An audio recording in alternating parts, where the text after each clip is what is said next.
સુરત એરપોર્ટના રૂપે ગુજરાતને ત્રીજું ઇન્ટરનેશનલ એરપોર્ટ મળ્યું છે. સુરત એરપોર્ટ પરથી ઇન્ટરનેશનલ ઉડાનો પણ શરૂ થઈ ગઈ છે. ત્યારે હવે સરકારી ગેઝેટમાં પણ સુરત એરપોર્ટને ઇન્ટરનેશનલ એરપોર્ટ તરીકે જાહેર કરવામાં આવ્યું છે. સુરત એરપોર્ટ પરથી હાલ દુબઈ અને શારજાહની ફ્લાઇટ શરૂ કરાઈ છે. આવનારા દિવસોમાં અન્ય દેશો માટે પણ સુરત એરપોર્ટ પરથી ફ્લાઇટ ઉડાન ભરશે તેવી શક્યતાઓ જોવાઈ રહી છે. સુરત એરપોર્ટને ઇન્ટરનેશનલ એરપોર્ટનો દરજ્જો મળ્યો છે. પીએમ નરેન્દ્ર મોદીની અધ્યક્ષતામાં મળેલી કેન્દ્રીય કેબિનેટની બેઠકમાં આ નિર્ણય લેવામાં આવ્યો હતો. ત્યારબાદ હવે સરકારી ગેઝેટમાં પણ સુરત એરપોર્ટને ઇન્ટરનેશનલ એરપોર્ટ તરીકે જાહેર કરવામાં આવ્યું છે. આપને જણાવી દઈએ કે ગુજરાતના અમદાવાદમાં સરદાર વલ્લભભાઈ પટેલ ઇન્ટરનેશનલ એરપોર્ટ છે. આ એરપોર્ટ ગાંધીનગર અને અમદાવાદ બંનેમાં આવેલું છે. આ ઉપરાંત રાજકોટમાં આંતરરાષ્ટ્રીય એરપોર્ટ પણ છે. ધોલેરામાં ઇન્ટરનેશનલ એરપોર્ટ બની રહ્યું છે. ત્યારે હવે સુરત પણ ઇન્ટરનેશનલ કક્ષાએ ઉડાણ ભરી ચૂક્યું છે. મહત્વપૂર્ણ છે કે 17મી ડિસેમ્બરે વડાપ્રધાન નરેન્દ્ર મોદી સુરત ડાયમંડ બુર્સ અને સુરત એરપોર્ટના નવા ટર્મિનલનું ઉદ્ઘાટન કરવા આવ્યા હતા. તે સમયે તેમણે પોતાના સંબોધનમાં જણાવ્યું હતું કે આજે સુરતની જનતા અને અહીંના વેપારીઓ અને ઉદ્યોગપતિઓને વધુ બે ભેટ મળી છે.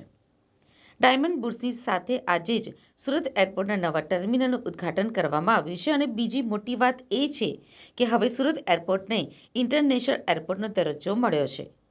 હું સુરતના લોકોને, ગુજરાતના લોકોને આ અદ્ભુત ટર્મિનલ અને આંતરરાષ્ટ્રીય એરપોર્ટ માટે અભિનંદન આપું છું. આજે સૌ સુરતવાસીઓ અને આપણા સૌ તરફથી દેશના વિઝનરી પ્રધાનમંત્રી શ્રી નરેન્દ્રભાઈ મોદીજીનું ખૂબ ખૂબ ધન્યવાદ. આજે સુરતને એક આંતરરાષ્ટ્રીય હવાઈ અડ્ડા જાહેર કરવા બદલ એમને ખૂબ ખૂબ ધન્યવાદ આપીએ. અને સુરત એવું શહેર છે કે જે દુનિયાની સૌથી ઝડપથી વિકસતું ધબકતું શહેર છે.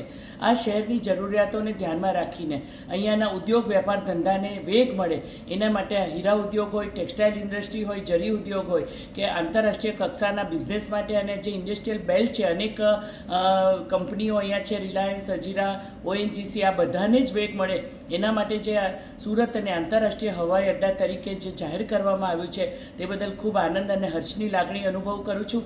અને પ્રધાનમંત્રી શ્રી નરેન્દ્રભાઈ મોદીજીની એમની ટીમનો, એવિએશન મિનિસ્ટ્રીનો સૌનો ખૂબ ખૂબ આભાર માનીએ કે આ જ રીતે 2047ની અંદર જે વિકસિત ભારતની આપણે સંકલ્પ કર્યો છે, આ કર્તવ્યકાળની અંદર જે કહ્યું તે કર્યું અને એની સાથે સાથે આત્મનિર્ભર ભારત બનવા માટે અને ભારતને વિશ્વગુરુ બનવા માટે જે સંકલ્પબદ્ધ છે એને આ નિર્ણયથી ખૂબ આ પ્રક્રિયામાં વેગ મળશે. તો ફરીથી આપણા વિઝનરી પ્રધાનમંત્રી શ્રી નરેન્દ્રભાઈ મોદીજીનો ખૂબ ખૂબ આભાર.